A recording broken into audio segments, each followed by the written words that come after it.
Sí, a mí también me llama la atención mucho eso, porque además la doctora Julia Príncipe, para entrar a un caso concreto, se ha pronunciado, por ejemplo, sobre Alan García, de una manera que a mí me parece, inclusive si ella fuera la procuradora del caso,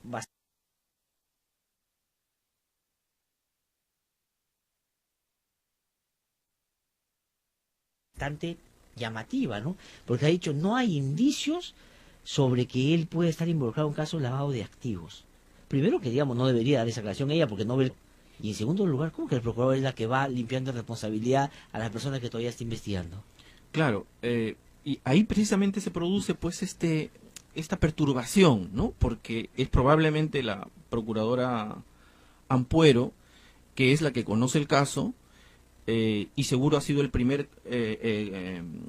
su enfoque ha estado ya, o ha empezado a tener un conocimiento mucho más detallado de las delaciones, del caso, y de alguna información muchísimo más detallada, que Julia Príncipe no la tenía.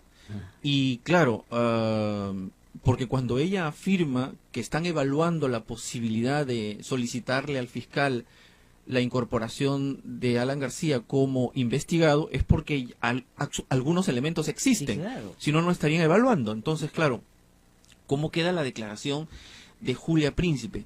No conocía en detalle la investigación, que no la debería conocer, y por lo tanto, efectivamente, no debió declarar en ese punto. En ese momento debió dejar el uso de la palabra a la procuradora, para que en ese punto haya una sola voz, ¿no? Sin duda, hubiera dicho, no, ya la procuradora se ha expresado sobre este tema y sería bueno que ella lo vuelva a decir, pero cambia la versión, ¿no? Claro, después ya se han identificado, ayer se han publicado varias fotos de la cercanía que tiene Julia Príncipe con el señor Moisés Tambini, que fue también presidente del Consejo Jurídico de Defensa del Estado en la época de Alan García, y que todos sabemos, o sea, digamos, pregúntenle si tienen, que deben tener alguna persona vinculada al APRA, que es una persona pues, muy conocida en el APRA y muy cercana a Alan García, y ha estado en los momentos clave y en los casos clave donde García ha salido bien librado. Sí, yo realmente, una de las razones por las cuales determiné mi renuncia, fue un incidente, efectivamente, porque en el último periodo, de los últimos meses que estuve en la Procuraduría, él era el presidente del Consejo de Defensa del Estado, ¿no? Claro.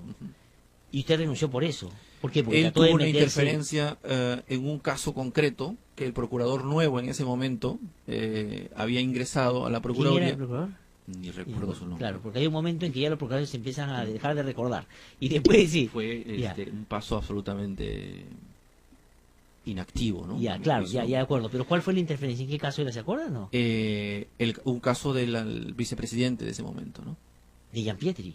Exactamente. O sea, usted renuncia porque Moisés también... Yo ya tenía tomada una decisión, pero tenía dudas porque la ministra incluso me había pedido que me quedara. Sin embargo, ese episodio en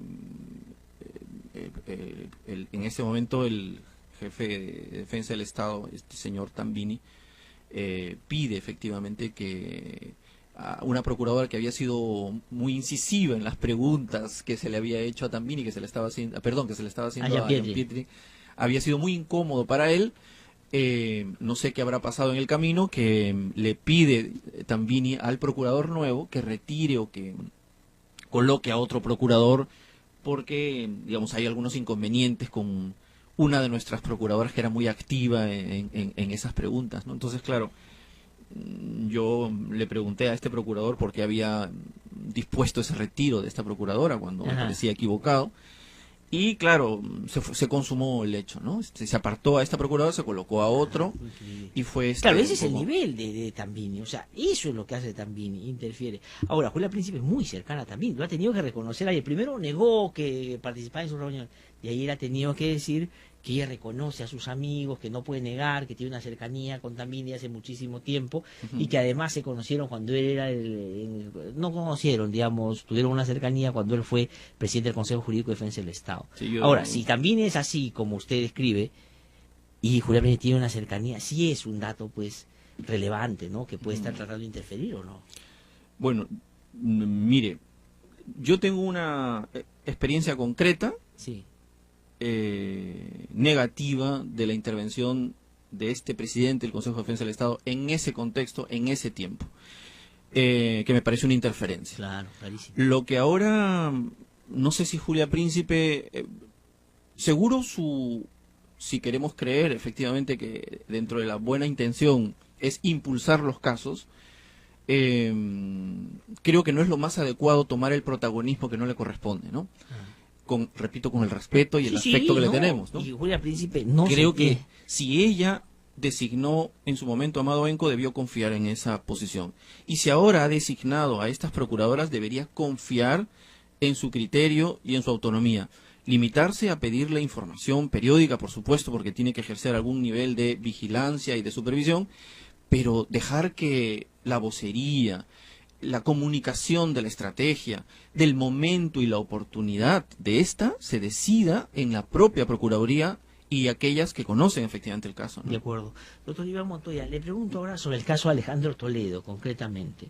Él está en Estados Unidos, digamos, ya hay un mandato o un pedido, una solicitud, porque digamos un juez peruano no puede pedir que detengan a Toledo en Estados Unidos, y ya el Ministerio Público ha dicho que la vía va a ser el proceso de extradición, que es la única y la que consideran acertada. ¿Está usted de acuerdo con eso? ¿Cree que, digamos, hay condiciones para que la extradición se dé, digamos, en tiempos razonables? ¿Es un asunto que puede durar mucho tiempo? ¿Con Estados Unidos es difícil? ¿Cómo es de esa experiencia? A ver, hubo un primer traspiés, ¿no? No se ha conocido la magnitud porque el Departamento de Justicia norteamericano no remitió el pedido al juez federal norteamericano, ¿no? Por alguna suerte de insuficiencia, no sé si formal o de fondo, que ha tenido que completar últimamente el fiscal en su pedido para que el juez vuelva a remitirlo, ¿no? Entonces, ¿y eso es usual, digamos, que se devuelvan o no? ¿O por lo general? Bueno, ocurrió con Belaúnde del Ocio, no sé si lo recuerdan, ¿no? Se armó mal el cuaderno, yo lo vi, eso sí, yo no he tenido acceso al pedido del juez en este momento, no ha sido muy público. En su momento, en el caso de Belaúnde del Ocio, sí conocí, había alguna insuficiencia, efectivamente, y se tuvo que reforzarla, ¿no? Puede ser usual y ojalá que sea formal. Por ejemplo, en el caso del pedido de extradición de Estados Unidos a nosotros respecto de Burga, también hubo un armado de ese cuaderno, ya estoy hablando por parte de los Estados Unidos, con algunas pocas claridades, tanto que nuestra Sala Suprema le devuelve el cuaderno de extradición a los Estados Unidos pidiendo aclaración sobre algunos tipos penales, ¿no? Puede ser usual, pero siempre son aspectos que son subsanables, ¿no? O relativamente subsanables. Aquí, si fuese de fondo, es decir, que no consideran que hay materia, sería un poco delicado, cosa que no creo. Claro. Quiero creer que es un aspecto formal, de fondo, o de una precisión o aclaración para que el pedido, cuando llegue al juez federal, esté lo suficientemente sólido como para que el juez no lo rechace y proceda a la decisión de parte de él de la detención del expresidente. Entonces, está en camino y esperemos que termine en buen resultado. A partir de allí, ya cuando el juez ordene la detención, si ordena efectivamente la detención del expresidente con fines de extradición, si ocurre ello, porque creo que eso es el pedido, tenemos un plazo de 2 meses efectivamente para que nuestras autoridades, desde la etapa judicial hasta la etapa más ejecutiva, se forme el cuaderno y llegue efectivamente a los Estados Unidos. 2 meses, que no son muchos, y que necesitamos que ese trámite sea lo suficientemente rápido, porque hay una serie de pasos que ya se han comentado, y en 2 meses tiene que llegar, si no, otra vez le levantan cualquier tipo de restricción a su libertad y puede trasladarse con libertad fácilmente. Entonces, claro, ahí hay que tener algunos cuidados.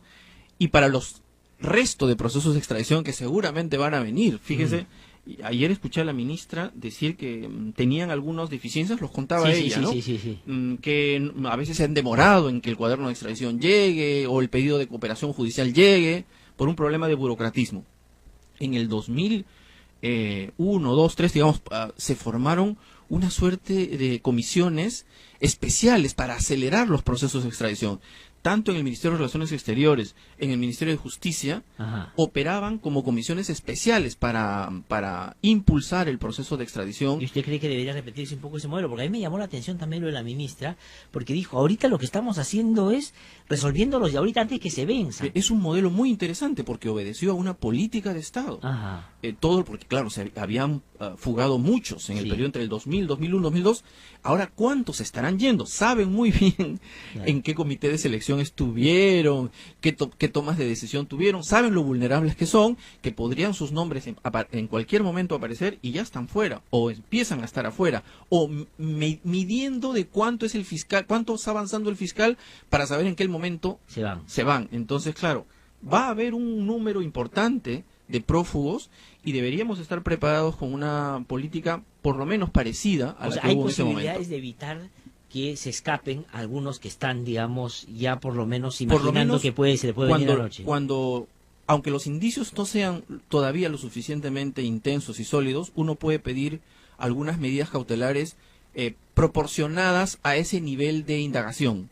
Arraigo, por ejemplo, ¿no? Claro. No pedir detención, porque eso es, digamos, última ratio, es una medida excepcionalísima.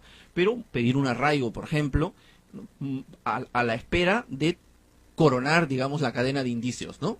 Y en ese momento proceder a una medida más fuerte. Porque si no se le van a escapar. Supongo que el fiscal está midiendo. Porque, digamos, el caso Toledo es una consecuencia de eso también, ¿no es cierto? Porque pudieron darle una medida de arraigo y, digamos, se fue y hoy estamos en un proceso de extradición. Yo creo que no sé, en el caso de Coteva, tal vez se pudo pedir algún arraigo, ¿no? Lo que pasa es que el otro procedimiento fue extremadamente rápido, ¿no? Y súbito, ¿no? La delación vino, la constatación de los depósitos fue relativamente rápido y no puedo decir ahora si él estaba en ese tiempo acá, ¿no? O de repente estaba allá afuera para saber. Ese fue el 13 de enero. Digamos, y todo esto ha sido por ahí, digamos. Desde fines de noviembre. Desde fines de noviembre del año pasado. O sea, sí se pudo haber. Sí, habría que ver bien. Pero el caso de Coteva tenía, digamos, todo para poder, yo creo, hasta donde ya se había avanzado, poner algún tipo de resguardo, ¿no es cierto? Sí, no de detención, probablemente. No de detención, pero implemento de salida, claro, por ejemplo. Es muy curioso, ¿no? El caso de Coteva tiene todas las evidencias de la parte final del lavado. Sí. O de un aparente lavado, porque claro, todavía no está condenado, ¿no? Y la investigación del Lavallato tiene la parte inicial, ¿no? Del delito fuente. Sí, o sea, entonces, claro, yo creo que, claro, si se juntan las dos investigaciones, la cadena estará totalmente completa, ¿no? Ya, pero entonces, lo que el juez federal en Estados Unidos tiene que determinar, doctor Iván Montoya, es que un arresto o, digamos, una detención para fines de extradición. Y esa tiene que ser en un penal norteamericano. Hay posibilidades de que, por ejemplo, Toledo apele a eso en Estados Unidos. Hay doble instancia en esos casos. O él se le puede dictar una detención domiciliaria. ¿Cuáles son las posibilidades que hay? Aquí sí, con poco conocimiento de la legislación norteamericana, ¿no? Pero, digamos, instancia plural existe, digamos, una garantía universal y no dudo de que impugnará la decisión. Otra vez, el tema será si se ejecuta inmediatamente. Creo que como toda medida cautelar de esta naturaleza se ejecuta inmediatamente y la apelación sigue su curso. Segundo, ¿cómo se concretará o cómo se concretaría esa medida de detención preventiva con fines de extradición? Si es que se produce efectivamente, yo supongo que la legislación norteamericana tiene un abanico de posibilidades, ¿no? Muy difícil de que probablemente sea un establecimiento penitenciario, o tal vez lo exista, pero lo más probable es que sea tipo arresto domiciliario o tipo estas cuestiones que están mucho más desarrolladas, ¿no? Probablemente algunas medidas de grilletes de seguridad y que no salgan de un radio determinado del estado donde está, ¿no? ¿Qué es lo más probable? Estados Unidos es tan grande que saltar de un estado a otro es como saltar de un país a otro, ¿no? Sí. Por eso, claro, el límite será no salir una determinada ciudad o un estado determinado. Pero creo que eso es lo más probable, ¿no? Eso es lo más probable, sí. Claro, porque la imagen que tiene uno de una detención con fines de extradición es la de Fujimori, claro, ahí en Chile, que estaba en un arresto domiciliario, ¿no? Claro, primero estuvo detenido en un establecimiento militar, me parece. Sí. Al mes o mes y medio levantaron esa orden y se la limitó a un arresto domiciliario, ¿no? Sí, pues. Incluso luego se levantó el arresto domiciliario, si no me equivoco, Sí. y se le dejó con el arraigo, ¿no? Sí. Bajo Chile tenía unos parámetros determinados en ese momento, ¿no? De acuerdo, de acuerdo. ¿Y qué cosa va a pasar, cree usted, con los otros casos? Porque aquí lo que está en juego es que no solo Toledo, que creo que es en el que más evidencia hay en términos de su participación en hechos ilícitos, vaya a sucederle. Pero ¿qué puede pasar con los otros? ¿Cree usted que el caso Toledo da cuenta de que Odebrecht, digamos, yo como siempre he dicho acá, no negociaba el menudeo, sino, digamos, iba a los presidentes, iba a las cabezas? Porque ahí Alan García salió a decir que vayan a la cárcel estos malditos, estas ratas, inclusive le han dicho, pero sean sus ratas, no, esas no son mis ratas, porque si yo le hubiera visto la cola no los hubiera traído a mi gobierno, en fin. Él está como ellos son los responsables a otro nivel y el presidente no tiene nada que ver. En cambio, lo de Toledo expresa todo lo contrario. A ver, ahí como hablábamos en algún momento, dependerá el fiscal cómo interprete los datos que tiene y los elementos indiciarios que tiene, ¿no? En el caso de Toledo casi ya no necesita ni siquiera razonar con los elementos que tiene, porque los tiene tan concadenados, repito, con las dos investigaciones en su momento que se van a seguramente vincular. En el caso, yo no conozco bien el nivel de avance de las investigaciones en el caso de García o en el caso de Humala, ¿no? Tengo la impresión, otra vez, porque como estas investigaciones son reservadas, uno no conoce las piezas que hay, quién ya delató, quién no, qué ha dicho, hasta dónde ha dicho. En este momento solo lo saben los fiscales, probablemente. Entonces, claro, pero tengo la impresión, por lo que va fluyendo en los medios de comunicación, que el de Humala está un poco más avanzado, ¿no? Y probablemente su estrategia de defensa va a ser de otro nivel, no probablemente los hechos se van a evidenciar, pero probablemente va a tratar de concentrar de que el aporte fue cuando él no era presidente, ¿no? Y por ahí, digamos, no era funcionario público, ¿no? Por lo tanto, ahí el ataque sobre la naturaleza del delito fuente, ¿no? Es seguramente su estrategia girará, me imagino en algún momento, ¿no? Pero que delaciones referidas sobre aportes a su campaña probablemente ya están en marcha, ¿no? En el caso de García, es difícil saber, y otra vez, siempre como hipótesis, ¿no? Han sido detenidos los miembros del comité, un viceministro, del cual están vinculados a un ministro, ¿no? Yo creo que si el parámetro más o menos como hipótesis, ¿no? Que para asegurar el tipo de proyecto uno, digamos, no solo negocia a nivel intermedio, ¿no?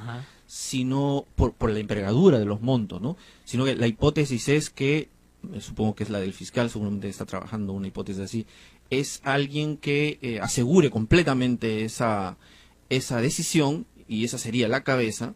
Entonces quiere decir que estos funcionarios no son los únicos a los cuales yo voy a cerrar mi investigación. Entonces, si esa es la hipótesis, entonces el camino que está siguiendo el fiscal es yendo de abajo hacia arriba, con la prudencia necesaria por lo difícil es que es siempre llegar a la cabeza, ¿no?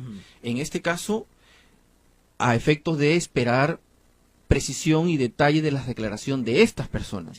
Estas personas, tanto el viceministro como los miembros del comité de selección, seguramente están empezando a brindar información. Bueno, en la última audiencia se han negado a hablar. Cuando al comienzo, cuando Cuba regresó, dijo voy a hablar, y libró a su pareja inclusive de algún nivel de responsabilidad. En la última audiencia simplemente han dicho que no van a hablar. Es decir, están también calculando y administrando seguramente lo que van a decir para ver a quién favorecen y a quién no. Entre que manifiestan y entre que el fiscal seguro que ha pedido levantadísimas todo el secreto bancario y tributario de estos dos, y seguro que en este momento está pidiendo cooperación judicial, digamos algún auxilio judicial e información de de los movimientos bancarios que a nivel internacional estas 2 o 3 personas han podido estar realizando. Con esos movimientos se vuelve a preguntar y ellos sabrán cuán ya involucrados se encuentran para efectos de dar el paso de las declaraciones que se requieren. Con eso puede uno avanzar en el círculo. Claro, confrontados. Y no me refiero, me refiero a lo que sigue, digamos, ¿no? A lo que probablemente pueda seguir. Porque yo creo que aquí lamentablemente tengo que ir terminando ya, es que aquí lo que se requería es tener una cobertura al máximo nivel y que esté garantizada en el tiempo, de que se hicieran todas las cosas que Odebrecht necesitaba para ganar el negocio ilícito en el camino, porque hubieron varias adendas y todo. Y el único que puede hacerlo es el presidente, que salvo excepciones, se mantiene 5 años en el cargo, porque los ministros y todos son fusibles, ¿no es cierto? Y hay 2 cosas que tenemos que estar siempre a la expectativa. Eso que se acaba de decir, que en junio se levanta toda la reserva en Brasil, de todo lo que porque hay delaciones que no conocemos. Exactamente, que recién han sido corroboradas por la Suprema. Y hay otro tema que, prescindiendo incluso de esas delaciones, nunca hemos explorado internamente: las irregularidades de esos procesos de licitación. No hemos explorado la magnitud de esas irregularidades, no hemos sumado las irregularidades, las irracionalidades económicas que existen en esos procesos de licitación y en las adendas que se suscriben.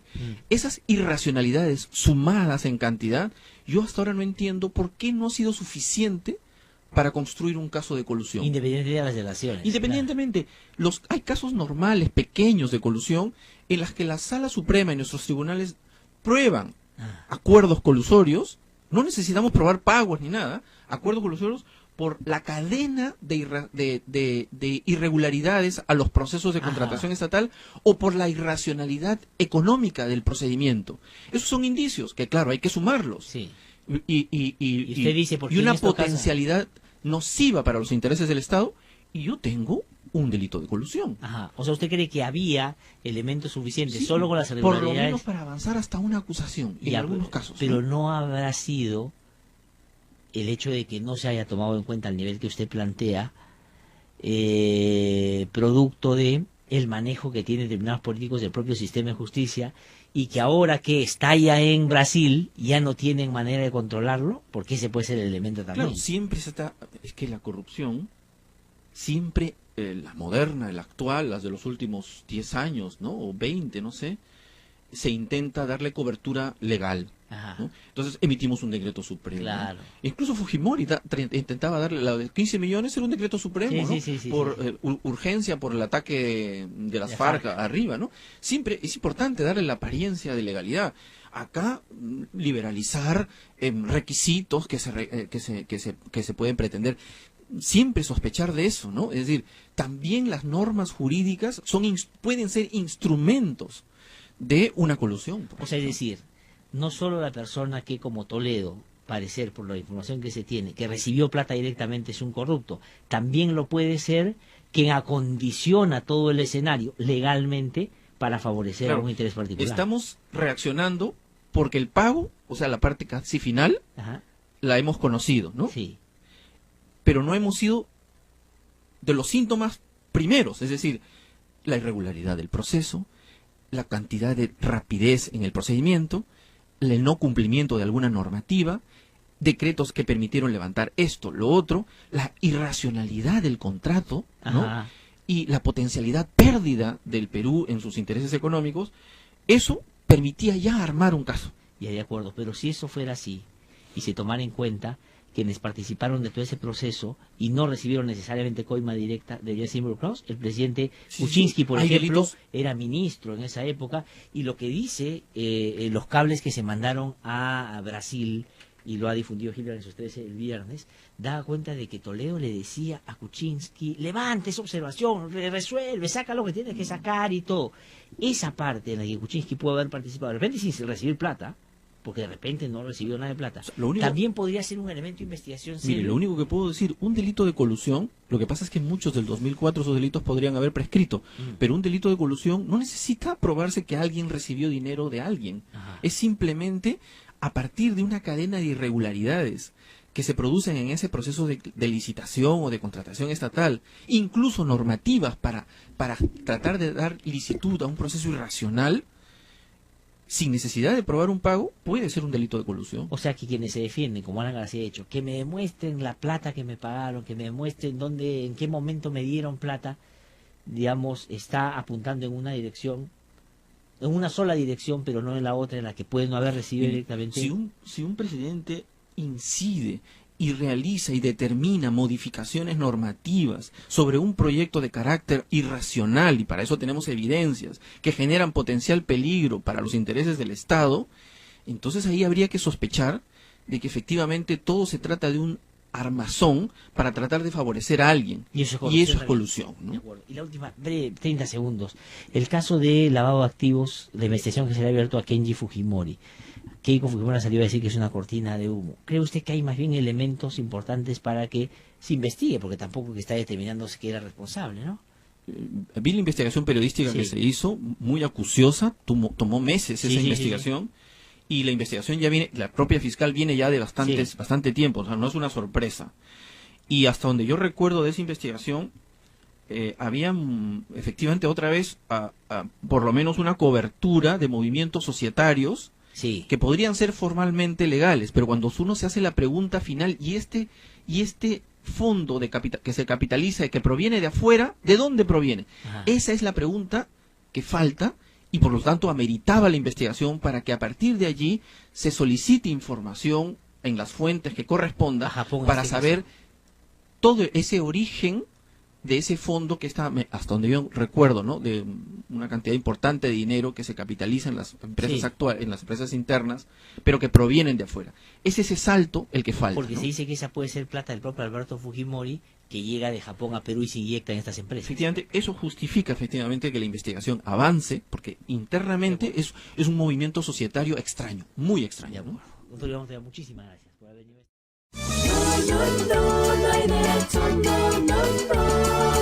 Soy Glatzer Tuesta, y con la misma independencia de siempre.